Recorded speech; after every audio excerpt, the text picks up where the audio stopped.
નમસ્કાર વિદ્યાર્થી મિત્રો, સીસીઈ ના કટ ઓફ સંદર્ભે ઘણા બધા વિદ્યાર્થીઓના મેસેજ છે કે સાહેબ કેટલું કટ ઓફ અટકશે. તો આજના આ વિડીયોની અંદર આપણે સીસીઈ ના કટ ઓફ વિશે જરાય ચર્ચા નથી કરવાના, બરાબર? એટલે પહેલી હું તમને ચોક કરી દઉં કે આ વિડીયોની અંદર આપણે કટ ઓફ ની ચર્ચા નથી કરવાના, મેરિટ કેટલું અટકશે એના વિશે ચર્ચા કરવાના નથી, બરાબર? પણ કેટલીક વાસ્તવિક બાબતો કે જેના વિશે આપણે ચર્ચા કરવાના છીએ, તો ફટાફટ વિડીયોને લાઈક કરી દો અને ચેનલને સબસ્ક્રાઇબ કરી દો. અથવા તો એવું કરી શકાય કે વિડીયોને જોયા પછી તમે લાઈક અને સબસ્ક્રાઇબ કરી શકો ચેનલને, જો તમને યોગ્ય લાગે ને તો. તમને એવું લાગે કે આ ચેનલ ઉપર કંઈક સારી માહિતી મળે છે અને વ્યાજબી માહિતી મળે છે, તો તમે ચેનલને સબસ્ક્રાઇબ કરવાનું ભૂલતા નહીં અને તમારા બીજા મિત્રોને પણ સબસ્ક્રાઇબ કરવાનું કહેજો. ઓકે, અત્યારે માર્કેટની અંદર મેરિટ તો આટલું જ રહેશે, બરાબર? આવા કહેવાય કે બધા મોટા મોટા લોકો, બરાબર, અત્યારે ફાંકા મારી રહ્યા છે કે ભાઈ મેરિટ તો આટલું જ રહેશે, આનાથી વધારે ના રહી શકે, બરાબર? હવે આ કરવા પાછળનું કારણ શું ખબર છે તમને? બધાને ખબર છે કે કોઈક કહેશે કે ભાઈ 40+ વાળાને બોલાવી લે છે ભાઈ પરીક્ષા માટે, ઓકે, 50+ વાળાને બોલાવી લે છે, બરાબર? શા માટે? તો કે જો આ તમને 40+ કહે છે કે ભાઈ 40+ મેરિટ રહેશે, બરાબર?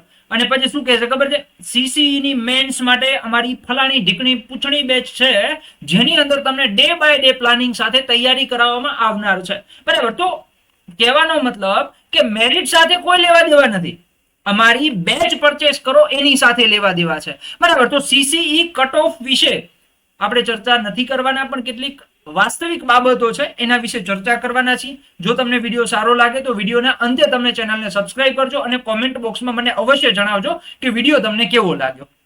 ઓકે, ચલો જોઈએ. તો જો સૌથી પહેલા જે છે ને, સૌથી પહેલા કટ ઓફ ની વાત કરીએ, બરાબર ને? પહેલી જ કટ ઓફ, એટલે આખા ગોમમાં આજ પ્રશ્ન ઉપડ્યો હોય કે ભાઈ કટ ઓફ કેટલું રહેશે, બરાબર? તો કટ ઓફ ની કોઈ જ અત્યારે જે કહેવાય ને કે ખોટા ફાંકા ના મારી શકાય, બરાબર?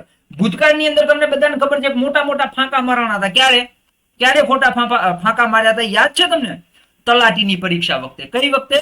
તલાટીની પરીક્ષા વખતે મોટા મોટા ફાંકા મરાતા હતા કે 70+ તલાટીનું મેરિટ અટકશે, 80+ તલાટીનું મેરિટ અટકશે, 90 વાળાને જે છે પસંદગીનો જિલ્લો મળશે, બરાબર? આવા મોટા મોટા ફાંકા તમે જોયા હશે, બરાબર? વિદ્યાર્થીઓ એ વખતે પણ એના એ જ હતા, અત્યારે વિદ્યાર્થીઓ એના એ જ છે, બરાબર? હા, કોમ્પિટિશન હતી, પછી પેપર જે છે એ લેવલના હતા, બરાબર? એ વખતે નોર્મલાઇઝેશન માર્ક્સ નહોતા.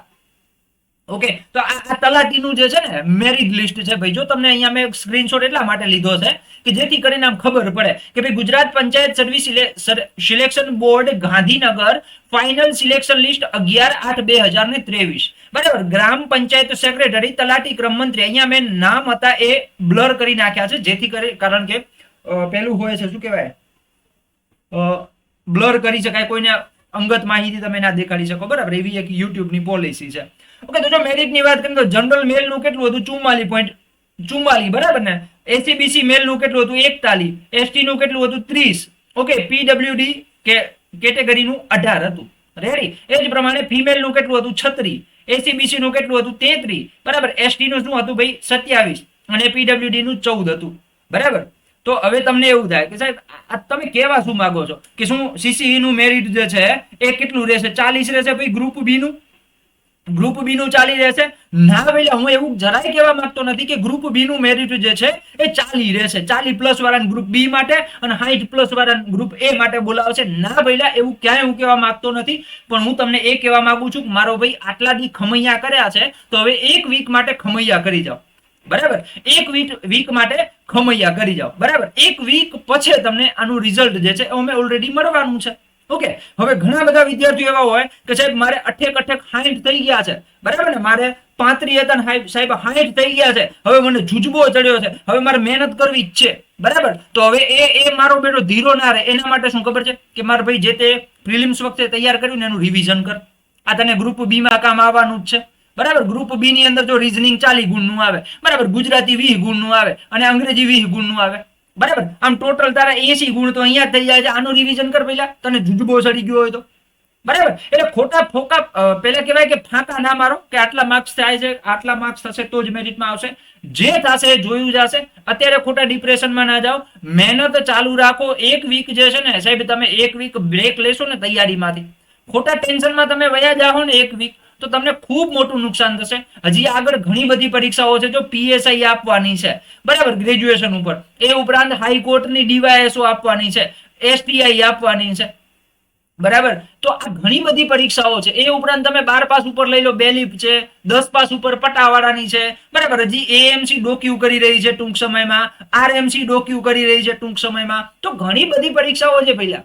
શા માટે એક પરીક્ષાનું ટેન્શન લઈને મગજ લઈને ફરવું ભાઈ?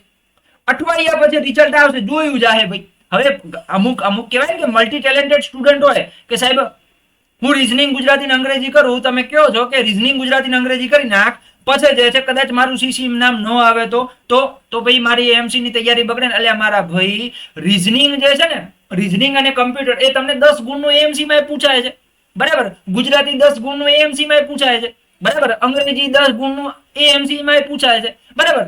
એએમસી માં ગુજરાતી અને અંગ્રેજી જે છે એ 30 ગુણનું પૂછાય છે. શેમાં? આરએમસી માં. શેમાં પૂછાય? આરએમસી માં, બરાબર. તો રીઝનિંગ જે છે, ગણિત અને રીઝનિંગ 20 ગુણનું પૂછાય છે આરએમસી માં. એટલે બીજી પરીક્ષામાં કામ આવવાનું જ છે, બરાબર. એટલે ખોટા એ ટેન્શનમાં એક વીક ખરાબ ના કરો અને તમારી જે તૈયારી છે એને જે છે એ કન્ટિન્યુ રાખો, બરાબર. કન્ટિન્યુ રાખો. અને એમ કહેવાય કે ભાઈ 50 વિડીયો જોશો ને તમે સીસી ના કટ ઓફ ના, બરાબર, તો એમાં તમને કોઈ પ્રોપર નહીં મળે કે ભાઈ આટલા જ માર્ક્સ અટકશે ને આ ફાઇનલ આ કીધું એટલે કહેવાય કે ભાઈ ડંકે કી ચોટ પે કીધું છે આ સાચું જશે ના ભાઈલા, બરાબર. કારણ કે પ્રિડિક્શન જે છે ને સાહેબ, આપણા ગુજરાતની અંદર પ્રિડિક્શન એકનું જ સાચું પડે છે, એ છે અંબાલાલ કાકા, બરાબર. એ અંબાલાલ કાકાનું જ પ્રિડિક્શન સાચું પડે છે, બરાબર. એટલે પ્રિડિક્શન ના રવાડે જે છે એ ના ચડો અને તમારી મહેનત જે છે ને એને કન્ટિન્યુ રાખો, એને કન્ટિન્યુ રાખો, બરાબર. તો આશા રાખું છું કે આ માહિતી તમને ઉપયોગી થઈ હશે. જો ઉપયોગી થઈ હોય તો કોમેન્ટ બોક્સની અંદર તમારા પ્રતિભાવ અવશ્ય જણાવજો અને ચેનલને સબસ્ક્રાઇબ, જો તમને એવું લાગે કે ના આ બરોબર છે, આ વાત કરે છે વ્યાજબી છે, બરાબર, તો અવશ્ય ચેનલને સબસ્ક્રાઇબ કરજો. ઓકે. અને જો તમને એવું લાગે ને કે આ ફાંકા મારવા જ આવ્યો છે, બરાબર, તો ચેનલને અનસબસ્ક્રાઇબ કરીને જાજો. કદાચ ભૂલથી સબસ્ક્રાઇબ થઈ ગયું તો અનસબસ્ક્રાઇબ કરીને જાજો. રેડી? ચલો તો મળીએ નેક્સ્ટ માહિતી સાથે નેક્સ્ટ વિડીયોની અંદર. ત્યાં સુધી જય હિન્દ એન્ડ જય ભારત.